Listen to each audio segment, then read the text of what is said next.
Армысыз қазақ елі, бүгін біздің қонақта бәріңізге танымал ағартушы Ахметбек Нұрсила аға, қош келдіңіз. Армыс. Енді қазіргі заман ол саясатсыз заман емес. Енді бәрі ауылдағы шай ішіп отырған кемпірден бастап бәрі саясат туралы айтып отырады. Енді қазақ айтады ғой, мына шымшық сойса да қасапшы сойсын деп. Саясатты түсінбейтін қараңғы халық қалай саясатқа қатыса алады, айтыңызшы. Екінші тағы да бір сөз бар. Сен саясатпен айналыспасаң, саясат сенімен айналысады деген. Бұл сөзді қалай түсінсе болады? Мысалы, 30 жыл Назарбаевтың режимінде біз айттық, саясатпен билік айналыссын, қара халық өз күнін көрсін, жұмысын істесін деп. Бірақ саясат сенімен айналысты деген сөз, сен айтатын сөзіңді айта алмайсың, сені келетті бір майы қызметкері айыппұл салады, пара алғысы келеді, бір жерге барсаң пара төлеуің керек, құқықты мемлекет жоқ. Сондықтан сен онымен айналыспасаң, саясат сенімен айналысады деген сол. Сенің ешқандай құқығың жоқ, бәр жерге пара беруге, мысалы қылмыссыз, ешқандай қылмыс жасамай сотталып кетіп жатқандар бар. Бұның бәрі саясат. Өйткені бұл мемлекеттің, бұл экономика емес, бұл ғылым емес, бұл саясат қой. Мемлекетті басқарып отырған адам тізгінді бір азғана топ алып алғаннан кейін ойына келгенін істейді. Мысалы, мына қазір теңге құлап, доллар баға өсіп кетті. Ол не себеп? Ол да саясат. Ол Ресейдің саясаты, санкция, соғыс, Газпромбанктың жұмысын тоқтатты. Олар Қазақстан теңгесі Ресейдің рубліне тәуелді. Оның бәрі саясат. Ал енді бәріміз халық қиындығын көріп отырмыз. Осының бәрі, мысалы, пәтердің қымбаттауы, пенсиялық зейнеттің жасының ұзаруы деген сияқты балалардың оқу бітіргеннен жұмыс таба алмай жатуының бәрі мемлекеттің саясатына тікелей байланысты. Сондықтан бізде тек қана билікке қарсы немен айту ғана бар, шағымдану. Билік кінәлі, билік ештеңе істемейді, билік осындай жерге жеткізді дейді. Ал халық өзі осы саясатқа, мемлекеттің саясатына араласқысы келмейді.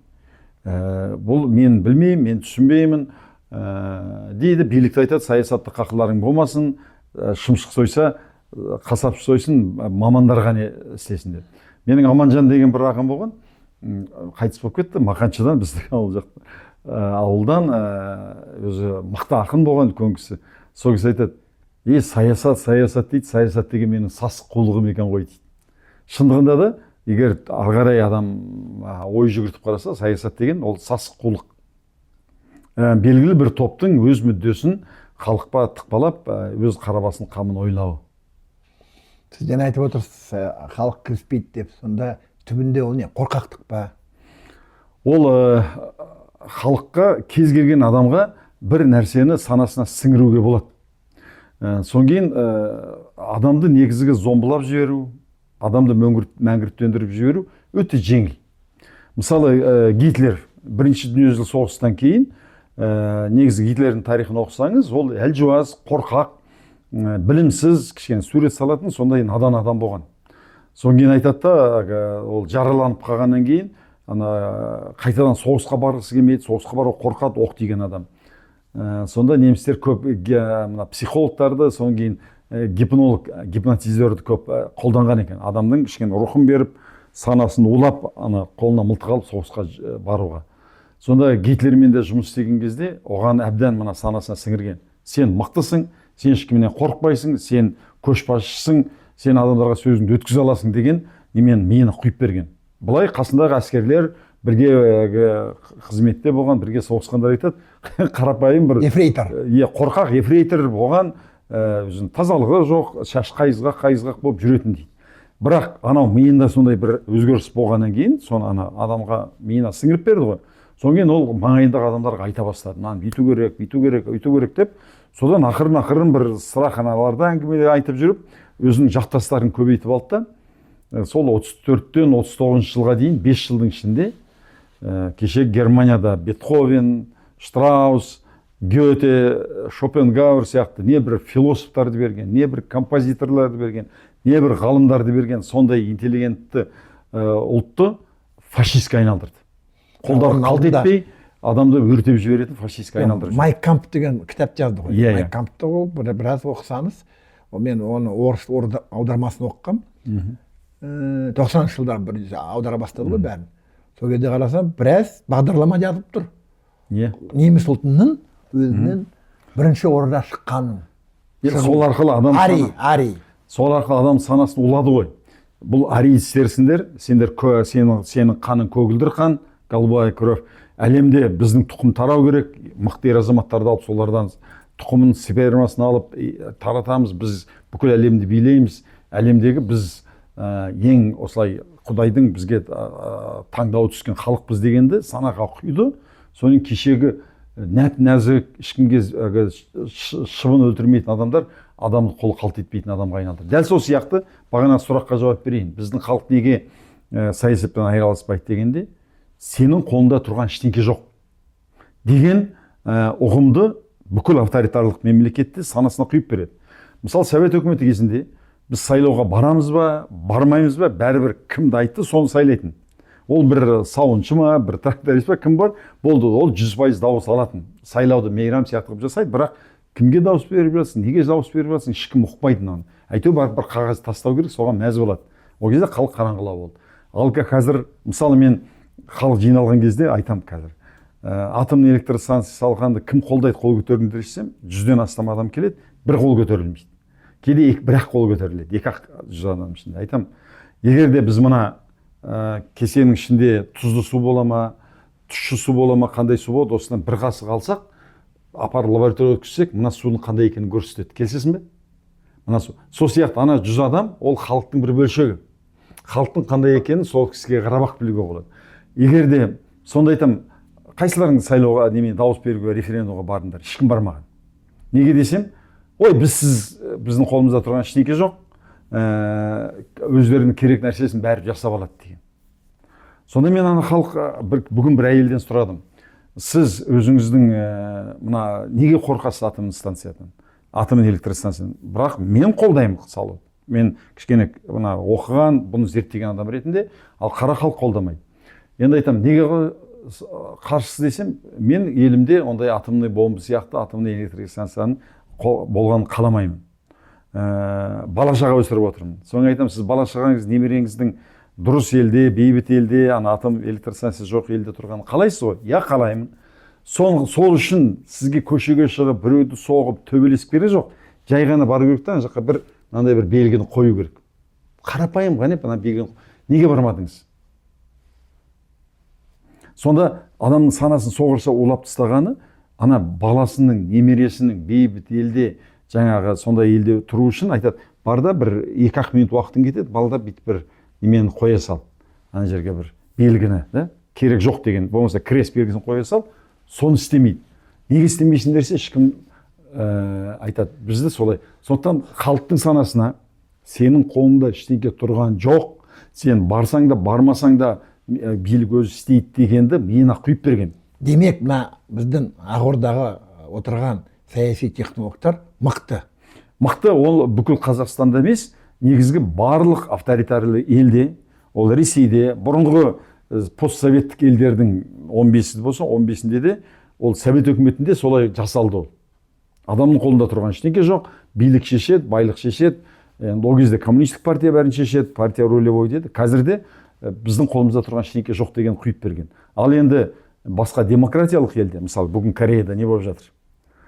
Ана президент әйеліне $2200 бір сумка алып берген, Dior деген. Сол үшін президентті тоңғарып тастап, ертең соттайды міндетті түрде. Ол ана әскери жағдай жасап, парламентті тұтқында алайын деген ғой. Тұтқынға оның шамасы жетпеді. Жоқ, негізгі бәле содан басталған. Өйткені, мысалы, қай елде болсын, Европаның елінде әуел десең киген костюміне қарайды. Мен естіген бір рет Бриони деген костюм киген, премьер-министр. Ол айтады, мынандай костюмді қайдан киді? Айлығын санайды, бұның айлығы бұндай костюм киюге жетпейді. Іздеңдер қылмыстық созындар, бұл коррупциямен айналысып жатыр деп. Бізде қарапайым түкке тұрмайтын бір ауданның әкімі астында 100 мың доллардың машинесі, басында $1 миллион үй, Қолында сағат. қолында қымбат сағат. Мысалы, біздің шенеуніктер де сол. Қарапайым шенеуніктің қолында 50-60 мың доллар сағат жүреді. Бірақ оны ешкім ештеңе дей алмайды, өйткені біздің халықтың санасына әбден құйып тастаған. Билік ойына келсе, сенің қолында тұрған ештеңе жоқ. Дәл осы сияқты басқа демократиялық мемлекетте, Швеция, Финляндия, Англия, Францияда, қазір Грузияда болып жатыр, Оңтүстік Кореяда айтады. Жоқ, билік халықтың қолында. Бұл жер президенттің алып келген, арқалап алып келген жер емес. Президент мысалы үй салып алса, сенің босағасына кірсең айтасың, бұл біреудің салған үйі ғой деп. Ал бұл жер сізбен біздің жеріміз. Бұның иесі менмін. Ал президент, парламент, министр, прокурорлар ол бізге қызмет етуші. Біз оған жалақы төлейміз, ол бізге қызмет етіп, біздің алдымызда есеп беріп отыру керек дегенді әлі халықтың санасына жетпеген. Бірақ жетпеген дейсіз, жүйенің өзі оған жеткізбеуге тырысады ғой. Әрине тырысады. Өзінің әрекетін жасайды ғой. Бұл жерде статус-кво сақтау үшін. Бұл жерде екі талас қой үнемі. Сондықтан халық жеңсе, билік біздің қолымызда, біздің айтқанымыз болады деп халықтың ол үшін халықтың санасы ояну керек. Ол үшін ешқандай қырғын керек жоқ, қан төгіс керек жоқ, төбелес керек жоқ. Халық қарапайым ғана жаңа сайлауға, референдумға бару керек. Бар болғаны сол. Ол үшін сан ояну керек. Содан кейін айтады, ол сайлауды өздері жасап алады ғой деп. Жасақтызбауға болады. Ол үшін де ешқандай ақылдың, парасаттың, күштің ештеңкесі керек жоқ. Ана жақта түгел дауыс санау деген жеп-жеңіл нәрсе. Жақсы, онда мына өте біздің халқымызға маңызды сұрақ, ол біздің егемендігіміз. Сонда біз егемендікті сақтай аламыз ба? Ол ұзақ мерзімде сақтала ма? Әлде саяси үрдістер болып жатқан нәрседе біз ертең 5 жыл, 10 жыл ішінде қазақ мемлекеті ретінде жойылып кетеміз бе? Енді былай айтқанда, жаңа айттым ғой, саясат деген менің сасық қулығым деп. Шындығында да бұны үлкен керемет бір үлкейтіп, үлкен саясат, большая политика деп меніңше ешқандай қажеті жоқ. Өйткені мысалы әрбір адам өзінің қулығын жасайды. Кішкентай баланың өзі, жаңа туған бала, мысалы бірдеңке әпер дейді, әпермей қойсаң, шалқасынан түсіп жыласа, сен әперсең, ол айтады, аха, мына қулығым өтті дейді да, сол қылығын жасайды. Болмаса келіп құшақтап, бетіңнен сүйіп құшақтағанда сен жарайды деп жаңа компьютер бере қойсаң, ол сол қулығын жасайды. Кішкентай ана 1-2 жастағы баланың өзі саясаткер, өз саясатын өткізеді, қулығын өткізеді. Психолог. Сол сияқты адам мысалы жаңағы біздің де жағдайымыз геосаясат бәрін қарағанда, қарапайым қарасаң, мына жақта екі алып елдің ортасында отырмыз. Енді жеріміз ғаламат үлкен. Кісі басына шаққан кезде ең 20 миллион халықта осындай 9-шы әлемдегі орында ұстап отырмыз. Бұл бәрінің көзін қызықтырмау мүмкін емес. Халықтың саны өтті өсіп бара жатыр. Жейтін тамақ, ішетін судың бәрі тапшы болып келе жатыр. Және байлықты да жердің астында байлар таусылып келе жатыр. Соған көзін аларта отырған адам жетеді. Былайша айтқан кезде айталық, сенің ауылда бір жерің бар. Жақсы суармалы, жақсы жерің бар. Бірақ сен азсың. Ағайын туғаныңмен, мысалы, тура ру арасында қандай шайқас болды Қазақстанда? Дәл сол сияқты. Болмаса айтайық, енді сен мектепте кішкене әлжуаздаусын, кішкентайсың. Дәу, сенен екесе дәу, спортсмен, мықты жігіттер бар. Олар саған бәрібір сенің оң кейін үйіңнен жақсы тамақ береді. Аналар да тамақ анша қарын тоймай жүреді. Ол міндетті түрде сенікін тартып алады, солай ғой. Енді олар қара күші бар, ондықтан адам оны, ой, мен қарным ашса ашын жүре берейін, анау алып ана сумкасынан тамағын жеп жатыр деген қарай қоймайды. Дәл сол сияқты нәрсе. Енді бұдан біздікі сондай шындығы керек. Егер де бәр халық мойындайды, Ресейге анау мынау дейміз ғой, ертең бетін арғысын, Украина сияқты бізге тарпа бас салса, біз қаншаға шыдап беретінімізге әркім айтатын шығар өзін, қандай шамасы бар екен. Ана қазір көрсетіп жатады ғой, зираттың басына барғанда мылтықтар атылмай жатыр. Ана қаңтар оқиғасы кезінде КНБ-шінің бір полковник айтты қалай. Мүлде дайындық деген 0, содан бері ешқандай жаттығу жасалмаған. Қытайда айтпаған күннің өзінде. Енді бір жағынан қарасаң, бізге осы екеуінің қайсысы қауіпті дегенде, соны егер зерттесек, Қытайдың тарихында Қытай ешқандай елге шабуыл жасамаған. агрессиясы болмаған. Бір-ақ рет Вьетнамға жасады, мұрындар шалып қайтты, өзінің ішіндегі Тибет. Ешқандай елді, бірақ Қытайға шабуыл жасағандар, кезінде мәнжүрлер болсын, ана Құбылай, кеше Шыңғыс ханның тұқымы болсын, олар өздерін жұтып қояды да. Ал Ресей агрессия ел. Көп елдерді шабуыл жасады, басып алды. Кеше Грузиямен істеді, бұрын Чечнямен істеді деген сияқты. Сондықтан біз қарсы тұратын күш жоқ. Жеріміз үлкен. Олардан ләппай тақсыр деп аяғы біреуге тиіспесеңші ұят емес па, обал емес па деген оға қоятын басқа ел жоқ, жалпы Ресей емес, кез келген мемлекет сондай. Сонда ауылдағы балаға, егер де жаңағы баланың ағасы мықты спортсмен дейік, мастер спорта, болмаса бандит дейік, ана екі бала анаға тиісе ала ма? Тиісе алмайды, келісесің бе? Иә. Мен де өзім әскерге болғанда 80-ші жылы мен бардым. Мен стройбатта болдым, стройбатта. Енді былай қарағанда түрменің ар жақ бер жағы. Арақ ішеді, анаша тартады, ана бірін-бір сабайды. Командирлер оған рұқсат береді. Кәдімгі командир кетіп қойғаннан кейін, ана жақта Өзбекстанда мен әскерде қызметте болдым, тәжіктер бәрі болды, анашаны тартады, анаша сасып кетеді, арақ ішеді. Содан кейін жас молодой дейді, молодойлар мойнына мініп алып, ары-бері қыдырады енді, ойына кейін істейді. Содан кейін мен барған кезде бір Қарақалпақтың жігіті болды, Оралбай деген, сержант. Кішкентай бой, бірақ керемет шақар болды. Мен жалғыз бірақ неме болып түсті, бір ротаға молодой. Сонда айтты, кім-деген мынаған Нұрсиле, мына Ахметбекке саусағын тигізеді, сіңменмен болады. Анау старший сержант. Ешкім тиіспеді. Ананың арқасына жарты жыл бойы мені қорғап жүрді. Сол сияқты әскер мектепте болсын, қай жерде болсын, біреудің айтады, крыша дейді ғой. Крышасы болады. А крышасы барған, ол қанша әлі жетіп тұрса да, крышасынан қорыққаннан тиісе алмайды. Сонда Қазақстанның крышасы не болып тұр?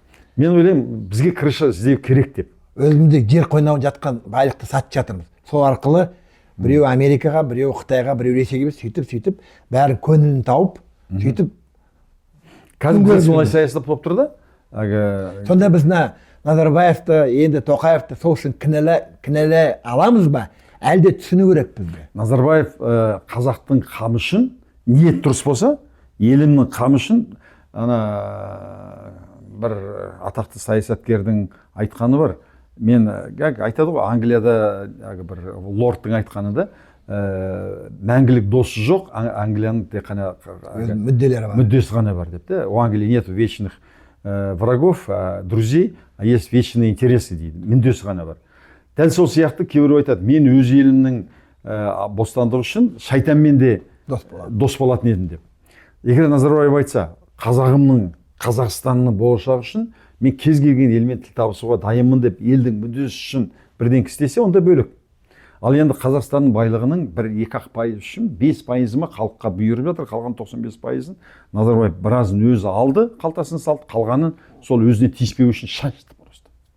Егер де, сондықтан ойлаймын, енді бұл менің жеке субъектив пікірім. Егер де Қазақстан көз ашық азаматтар қазір көреді ғой, өз пікірлерін жазады, біздің шынымен мынандай үлкен байлық жерді қорғап тұруға қаруымыз, күшіміз жете қоймайды. Халқымыздың саны аз. Енді Израильдарда қарасаң 10 миллион, бірақ олар мұздай қаруланған. Бүкіл араб елін бір шыбықпен айдап отыр да. Бірақ олар әйелді, еркегі де армияда жүр ғой? Армияда жүр, және ең бастысы қол күшті емес. Оларда дайындығы мықты. Техникасы. Қазір қолдың соғысы емес қой, техникамен соғысады ғой. Бүкіл Иранның бар, Палестинаның бар, ешқайсысы тісіп атпайды. Бүкіл араб елдері бір алақандай 10 миллион Израильға шамасы келмеді. Өйткені білімі өте керемет. Соның арқасында қару-жарақ. Әрине Америка көмектесіп отыр. Оны ешқандай немеден шығаруға болмайды. Қазақстанға айтайық. Қазақстанға да мен ойлаймын, Қазақстан халықтың қолынан не келеді? Қазақстан халқының қолынан білім алып, тура Израильдің халқы сияқты, еврейлер сияқты. Бәрін білімге алып, сол білім арқылы өзінің қорғаныс күшін нығайту. Жаңа ракеталар жасау, шабуыл жасау үшін емес, дрондар жасау, қорғаныс күшін нығайту. Бірақ бізге бәрібір крыша керек оғанға дейді. Мысалы, енді мені қазір мүмкін айыптап, неше түрлі айтатын шығар. Мысалы, мен болсам, мен қазақ халқына айтады едім, Америкамен нетейік, тіл табысайық. Сізге айтады ғой, Украинаның түрін қара. Америка алыс. Сөйтіп қарайды. Америка Украина пайдаланып отыр, как поле боя деп. тек шайқас деп. сөйтіп айтады. Әрине ол Ресейді әлсірету үшін Украинаның қолымен Ресейді әлсіретіп отыр. Бірақ мыңдаған, миллиондаған украин қашып жүр, мыңдаған өлді, Жақсы. жарақаттанды. Оған жауап берейін. Егер мысалы қасқырдың қарнын ашса, қой мейірімді болса да, қорқақ болса да, батыр болса да, ол қой жейді. Сондықтан айтатын бар ғой, қасқыр судың басында тұр, қой судың аяғында тұр дейді. Содан кейін қасқыр айтады дейді, сен мен ішкен суды неге лайладың деп. Басня Крылова. Басня Крылова айтады, мен лайлаған жоқпын, төмен жақта тұрмын. Сенің олай болса сен маған өткен жоқ қиянат жасағансың. Жоқ, мен туғаным биыл ғана дейді. Онда сенің әкең қиянат жасаған дейді. Мен әкем болған жоқ. Сонда айтады, сен суды лайладың дейді. Жоқ, мен судың төмен жағында тұрғаннан кейін қасқа бірақтан айтады дейді. Ей, былжырамас, мен қарным ашып кетті, соқта сен кінәлісің дейді. Менің қарным ашқан кінәлісің, сенен басқа мен шөп жеймін ба, сен жеймін. Дәл сол сияқты менің ойымша, Украина қаласа да, қаламаса да Ресей оған соғыс ашатын еді. Астына кіргізетін еді. Ол Путиннің баяғыдағы жасап қойған жоспары. Нету керек? Өйткені Ресейді де бұл жақта түсіну керек. Неге дегенде, енді бұл үлкен деңгейдегі геосаясат қой. НАТО-ның әскерін жаққа келетін болса, содан сақтану керек деген. Енді бұл жерде Путинді түсіну керек. Неге түсіну керек дегенде, Путин жалмауыз тағын босатқысы келмейді. Тағынан түссе, мысалы да, ол қарапайым адам болып қалады, қарапайым адам болсын. Ресейдің де екі жолы бар ғой. Бір жолы дамыған, зайырлы мемлекет, ғылымы, демократиясы дамыған, бүкіл батыс елдерімен де бірге дос болып, кезінде Путин бәрін араласты ғой. Сөйтіп болса, сонда халық, мысалы бәрі жастар Америкаға барам деп армандайды ғой. Ресейде сонда мықты мемлекет болса, бәрі армандайтындай, мен Ресейге барайын, Мәскеуге барайын, Петербургке барайын деп. Бірақ оның орнына ол алды да басқа саясат еді. Ол империя деді ғой, империяны, Ресей империясын қайтадан жаңғырту. Мәселе олай болса 4 жылдан кейін Путин кету керек еді. Путин отырғалы қанша жыл болды? 24 жыл. 24 жыл болды. Олай болса 4 жылдан кейін кету керек еді. Ал оның кеткісі жоқ. Барлық мәселе сода. Демек патша. Ол патша, өздерінде ана күн высокопревосходительство, өз елінде оны патша сияқты қабылдайды. Сондықтан оның саясында мен 4 жыл қызмет жасап, Америкадағы сияқты кетіп қалайын, Ли Куан Ин сияқты елімді ойлайын десе, әрине сен айтқан нұсқаны жасау оған басы жетпейді емес, басы жетеді. Бірақ ол өлсе де биліктен айырылысы келмейді. Сонан кейін халықтың санасын оятқысы келмейді. Халықтың санасы оятпағанда айтады, сен таққа неме жабыс алдың? Әкеңнен қалған тақпа, сен монархсың ба, патшасың ба? Босат, орныңа басқа адам келсін. Енді демократиялық елдің заңы ғой. Оны жасадық емес, сондықтан ол халықты тобыр қылып ұстайды, содан кейін соғыс ашады. Сондықтан бізге егер де Украинаға соғыс бәрібір ашатын еді, қорғаса да қорғамаса ашатын еді. Сондықтан Украинаның жолында 2 жол тұрды. Біреуі деп битіп барып ләббай тақсыр деп орыстың астына кіру, екіншісі соғысу. Содан кейін олар екінші жолды таңдап алды. Енді қазақта да сондай қазір түрлі саясат жүріп жатыр ғой. Сіз Америка деп тұрсыз, Америка алыс деп тұрған ғой, алыс. Алыс болғанмен де көршімен тату тұру керек деген біздің аталарымыз айтқан. Жоқ, енді көршімен тату тұрсаң жұтып қояды. Тату тұр, біз Қытаймен, орыспен татумыз ғой. Бірақ ол қарамайды ертең. Бізге тілін кіргізіп, тілімізден қорып, қазір оның шамасы жетпей отыр. Жан-жақтағы соғысқа жетуге де. Әйтпесе Қазақстан баяғыда қосып алып еді. Осындағы жүрген өткен жолы свой жайлы сөз болды, осында жүрген орыстардың бәрінің арманы Ресейге қосу. Оларға да ренжіге болмайды, әрбір халық өзі басқа елді басқарғысы келеді. Енді Қытаймен тату боламыз десе, Қытайда біз жұтып қоюы мүмкін. Сондықтан біздің екі елге жұтылып кетпеу үшін, мен ойлаймын, тек қана Американың қолдауына ие болуымыз керек, бірақ елді. Содан кейін оған белгілі мөлшерде мына жердің емес, жерді бер деп отырған жоқ, жердің бәленбай неменесін айту керек. Сен біздің крышамыз деп. Егер де ешқандай крыша жоқ келетін десең, өзің мықты болу керек. Айтасың, ешқандай крыша жоқ, кел, өлсем өлем, өлмесем сені өлтірем деген. Сондай дух, сондай қаруың болса, онда крышаның керегі жоқ. Ал егер шамаң жетпесе, онда саған одақтас керек. Енді крыша деген сөз жаман, одақтас. Менің түсінігім сол енді. Білмеймін, көріп отырған. Енді бізде түрік елдерінің одағы бар ғой. Түрік елдерінің одағы әлі басы піспей жатыр оны. Басы піспей жатыр. Бір, екіншісі, оның экономикалық күші, сондай қару жарақ күші, сондай керемет емес. сондай керемет емес. Енді Ататүрік болған кезде мүмкін басқа болатын еді, бұрынғы президенттер. Қазір Ердоған Түркияның бітішін шығарды ғой, экономикалық та ешқандай лира құлап, елде бейберекет қылып жіберді, дінге апарып тықты да. Иә. Оны пантюркизм мен панисламизм жолын таңдап отыр ғой. Иә. Енді ол да бар, бір жағынан мына ғылым білімден кетіп, мысалы Ататүрік таза ғылым білімге қарай ислам мемлекетінен ол европалық мемлекет жасады. Қазір анау қайтадан неменеге апарып ислам мемлекетін жасап отыр. Сонда егемендікті сақтау үшін біз алыстағы Америкамен дос болу керек дейсіз. Менің ойымша, мысалы,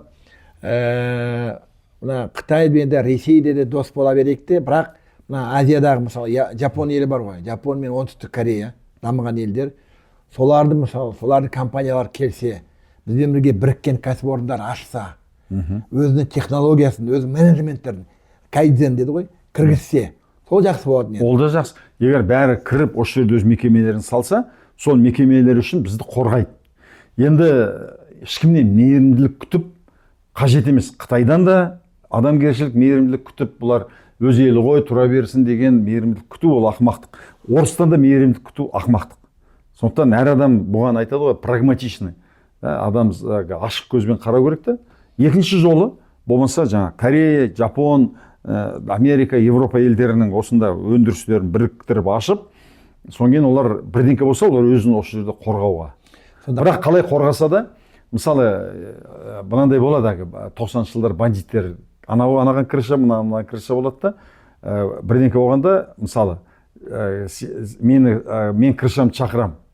Мен кірішам барады да, сенімен келіседі, айтады, разборкаға. Жоқ, мен айтам, менен бандит келді да, мысалы, сен бандитсің, айтасың, $100,000 әкел, айтпесе мен сені көрсетем, офисің жағып кетем, или өзіңді өлтіріп кетем дейсің. Соңы мен кірішем айтам, ана бандит Асқат маған келіп, осылай нетіп жатыр. Барып сөйлесіңші, мен саған ай сайын төлеп отырмын ғой деп. Мен кірішем келеді да, екеуің деңгейлерің бірдей, күштерің бірдей. Соңы айтады, Асқат, қайтеміз бірімізді.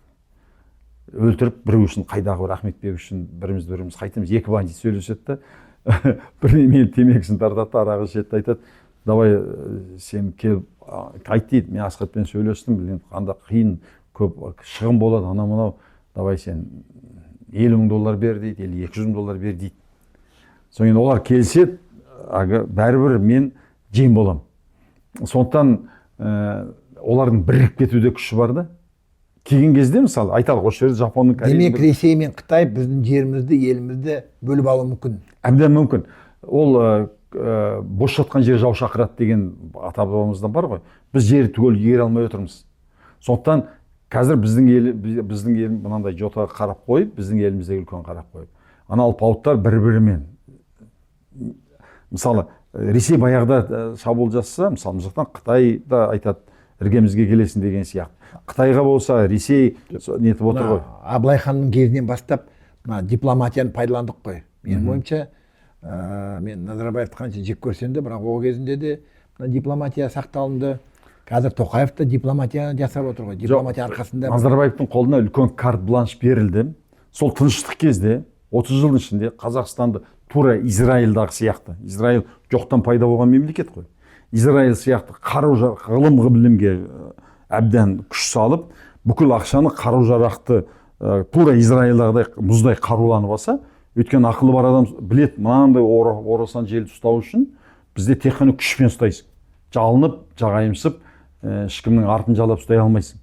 Солы шекараны бекітіп, қару-жарақты мықтап бекітіп, әскерді мұздай қаруландырып қойған кезде біз терезесі тең болып сөйлесетін бейедік. Қазір ол кеш байлықтың бәрін суға ағызып жіберді да, бізді өзінің қалтасына салды, ертең өледі, ол жер бетінде қалады, ұстағанның аузында, тістегеннің қолында. Тістегеннің аузында, тістағанның қолында. Сонда қараңыз, бір жағынан мемлекет бар. Мемлекет өз әрекетін істеуі мүмкін. Бірақ мемлекеттің түрін көріп отырмыз. Оның өз ұғымы бар, оны істеп отыр. Екіншіден халық, азаматтық қоғам. Сол халық, азаматтық қоғам болып, өзі қандай әрекет істей алады? Сіз айтып тұрмын, мемлекет мысалы бізді Израиль қалай деп еді, қылмады. Білім құртты, ауыл шаруашылық құртты, өнеркәсіп жойылды. Ал халық біз өзіміз не істей аламыз? Самоорганизация бар ма бізде? Енді ол үшін халық әрбір қазақ санасын оятып, бүгінгі күнімен емес, ана Ахмет Байтұрсынның айтатыны бар да, жұрт ұқпаса ұқпасын, жабықпаймын, ел бүгіншіл, менікі ертең үшін дейді. Менікі ертең үшін. Сондықтан әрбір той тойлағанды, ыртың жыртыңды, спортқа ақша бөлгенді, баласын спортқа беру, бәрін қойып, ұрпағының қамын ойлау керек. Мысалы, менде немере бар. Немерем 10, 20, 30, 40 жылдан кейін қалай болады? Әлемдік тенденция қайда кетіп бара жатыр? Бұны ойлап, бұған үлкен парасат, үлкен ақыл, үлкен білім керек жоқ. Жердің астының байлығын таусылатыны, мынау түбі бізге көз алартып отырған Украинада кеше тыныш отырды ғой, соғыс басталып кетуі әбден мүмкін. Сондықтан не істеуіміз керек дегенде, ең алдымен бізге елдің қамын ойлайтын билік керек. Ол парламент, ол бүкіл министрлер, премьер-министр, президенттен бастап елдің қамын ойлайтын билік керек. Бірінші. Екінші, халықтың білімді болу керек, білімге салу керек та, сол білім арқылы өзінің іргесін бекітіп, қару-жарақты кәдімгідей өндіру керек. Атом бомбасынан басқан бәрін өндіруге болады. Бірдеңке бола қалса, біз сақтансаң, Құдай сақтансаң сақтайды дейді ғой. Осыны істеу керек. Ол үшін біз тек қана бейбіт жолмен сайлау кезінде барлық кішкентай сайлаудан бастап, кешегі референдум бола ма, ауылдың әкімін сайлау, ауданның әкімін сайлау, қалалық мәслихатқа депутат сайлауда бүкіл халық сайлау кезінде белсенділік көрсетсе, сонда халықтың сөзін сөйлейтін депутаттарды өткізіп алса, сол депутат арқылы елді басқаруға болады. Бізде де қалай болғанда бізде депутаттар басқарады ғой, заң шығаратын депутат бар. Бізде парламент бар ғой, шариғат мемлекет емеспіз ғой. Сіздікі дұрыс сияқты көрінеді былай қарағанда. Бірақ әрбір адам комментарийде оқисыз, шыққаннан кейін айту мүмкін.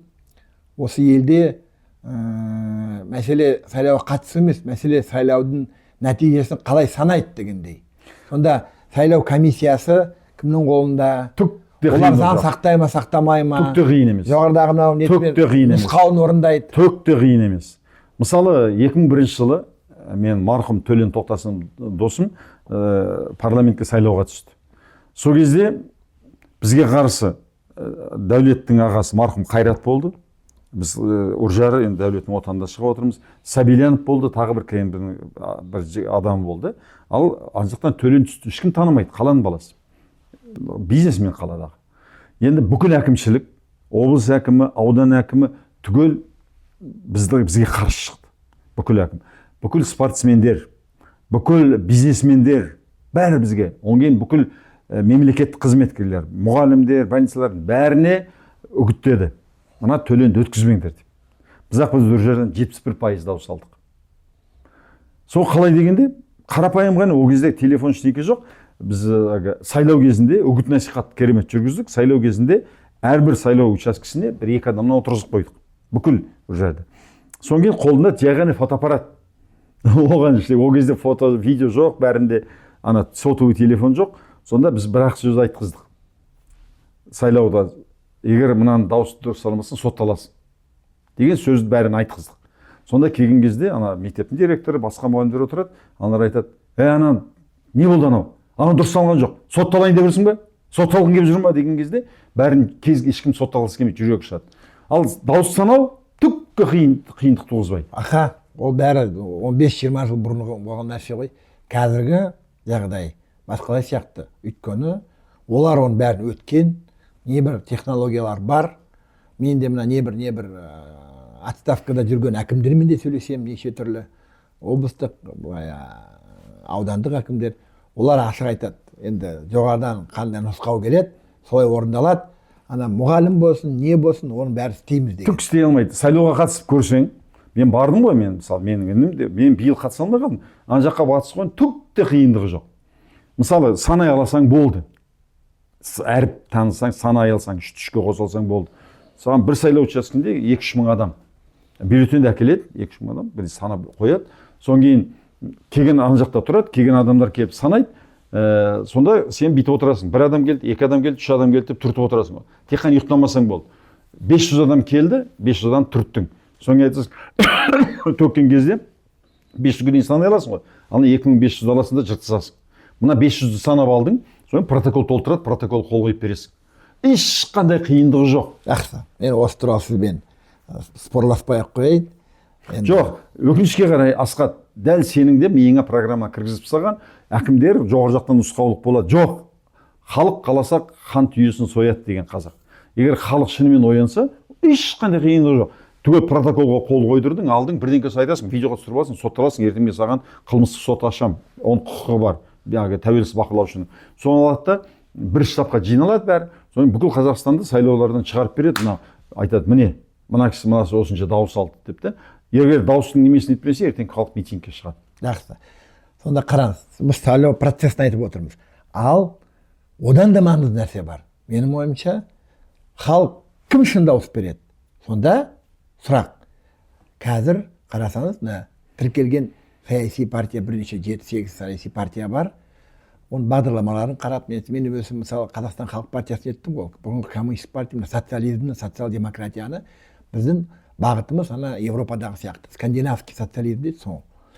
Бірақ қарасаңыз, бізде бүкіл халықты біріктіретін саяси күш жоқ, өкінішке орай.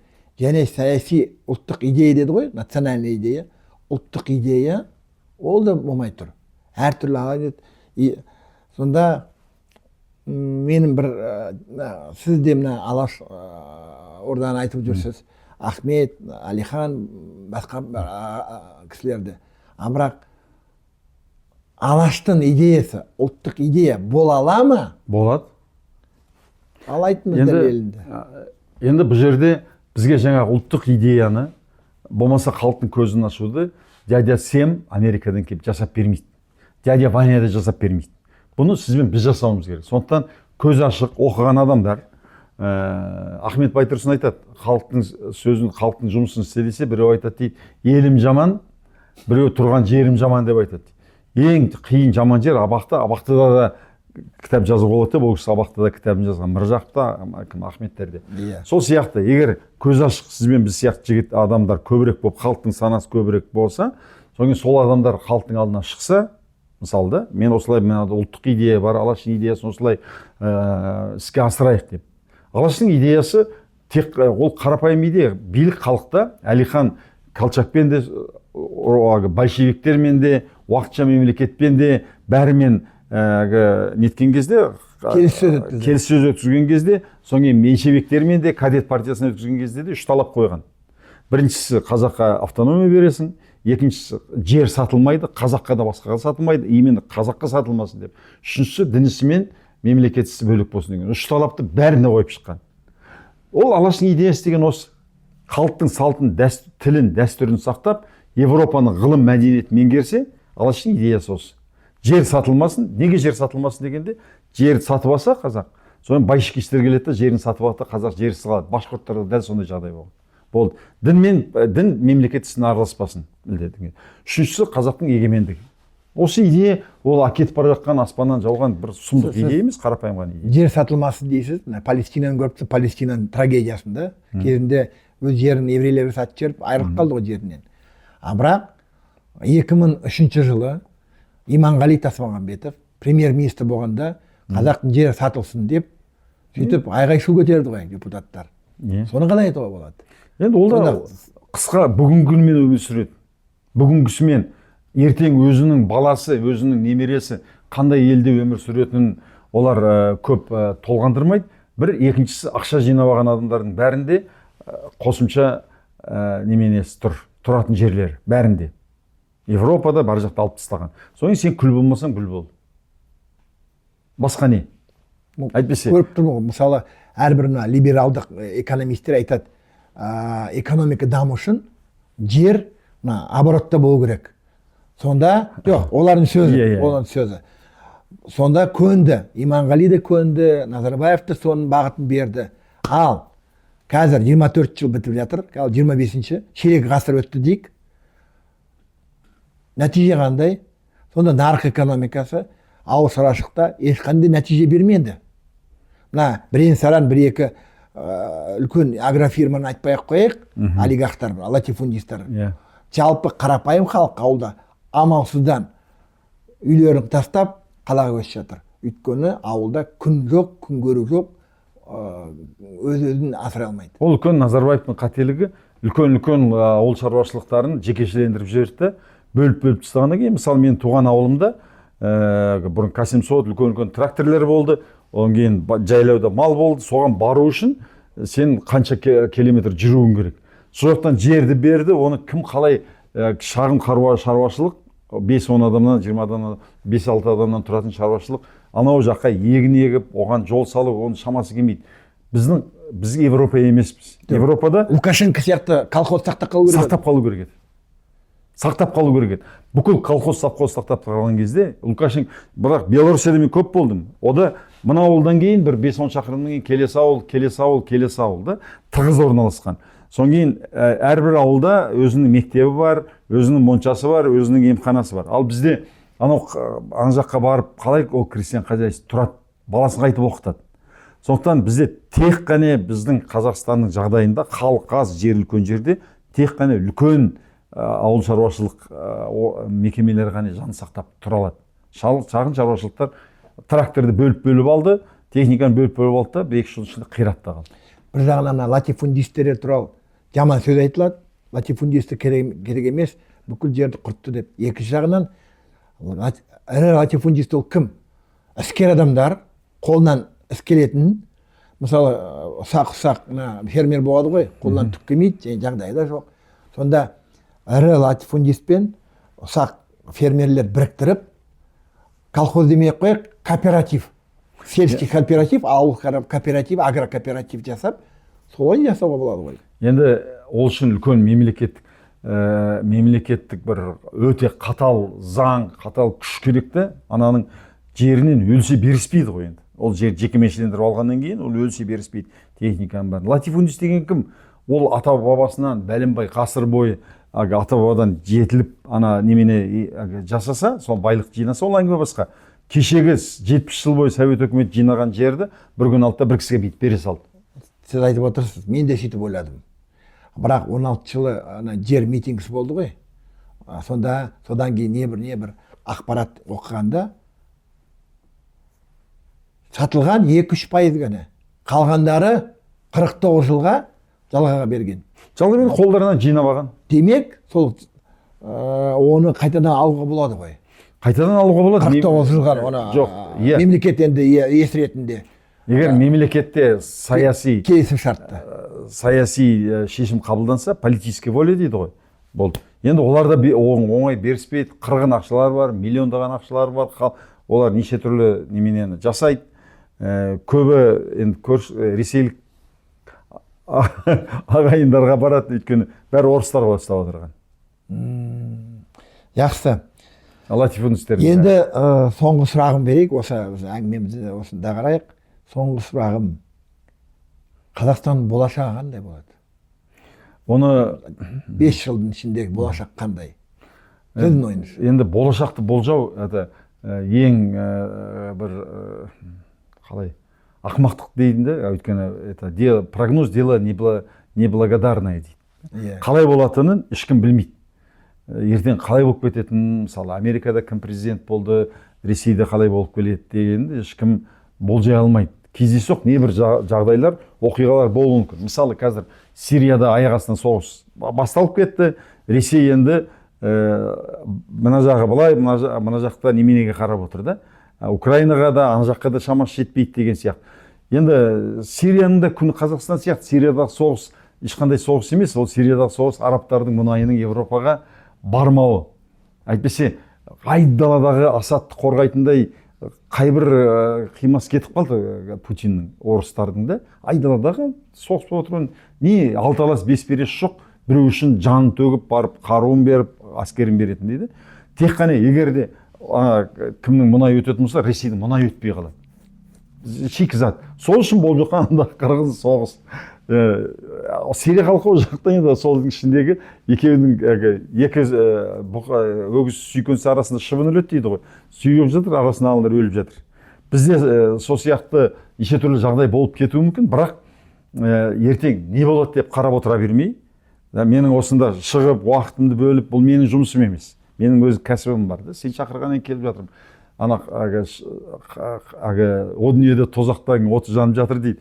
сонда бір адам шыңғырып жылап жатса, бір қарлығаш кеп қанатымен су тамызады дейді. Сонда айтады дейді, қарлығаш, лаулап жатқан мынанша отқа сенің бір тамшың не болады дегенде, бұл менің адамзатқа көрсеткен достығым еді деп. Соны қараса, бір бозторғай келіп май тамызады дейді. Сонда айтады дейді, бозторғай, сен бір тамшы майың немене себеп болады? Бұл онсыз да лаулап от жанып жатыр қойында, бұл менің адамзатқа көрсеткен дұшпандығым. Одан да жана түстеген дейді. Сол сияқты мен де қанатымен су сепкен қарлығаш сияқты осы жерде өмір сүріп жатқаннан кейін, бала өсіріп, немере өсіріп жатқаннан кейін айта берсе халықтың санасы ояна ма? Билікке де жете ме? Бәріміз ұрпақ өсіріп отырмыз. Кейінгі ұрпақ біздің артымыздан қарғыс емес алғыс айту үшін әрбір қазақ өзінің миссия мұратын орындау керек. Менің шырылдап айтып жүрген сол миссия мұрат. Мүмкін мен қателесетін шығармын. Оны мына көріп отырған көрермендер өз пікірлерін жазар. Жақында бір маған жақын адам айтады, Асхат дейді, сен шырылдап жүгіріп жүрсің, ағарту жұмысты YouTube канал арқылы істеп отырсың дейді. Бірақ дейді, Алихан оятқан, Ахмет оятайын деп жүрген, оята алмаған, оянбаған халықты сен қалай оятасың деп сұрап еді. Мен кәдімгідей біраз кішкене ойланып қалдым. Бірақ сізді де тыңдап отырмын, өзім де нетіп отырмын. Менің ойымша, үмітсіз шайтан, сіз сияқты, мен сияқты басқа көкірегі ояу, көзі ашық адамдар біріксе, әлі де елімізде үміт бар. Өйткені мен көптеген сұхбат алып жүрмін, көп адамдардан сұраймын, әртүрлі оптимистік, пессимистік, көбінесе пессимистік прогнозды, болжамды естіп отырамын. Бірақ ештеңеге қарамау керекпіз. Тек алдыға жүрекпіз деп ойлаймын. Дұрыс айтасыз. Сізге аха көп рахмет, осындай ағарту жұмысшысын ешқандай сөзге қарамаңыз. Мен көріп жүрмін, сіз туралы неше түрлі пікірлер, комментарийде естимін ғой. Сізге де бір шабуылдар, ақпаратты шабуылдар жасап отырған көріп отырмын. Бірақ оның бәрі санасы төмен адамдардан ғой. Немесе бір ұйымдастырған күштерден. Олай да болуы мүмкін. Ал құрметті көрермендер, осы әңгіме сіздің алдыңызда, өздеріңіз шешесіз, қай жолмен жүретініңізді. Қараңғылыққа барасыз ба, арақ ішіп тойлап жүресіз бе, әлде кітап оқып, өз балаларыңызды, немерелеріңізді ғылыми әлемге апарасыз ба, білім әлеміне апарасыз ба. Әрқашанда аман болыңыз, ақылнан, сананан адаспаңыз, тек жақсылықта кездесейік. Аха, сізге көп рахмет. Жақсы.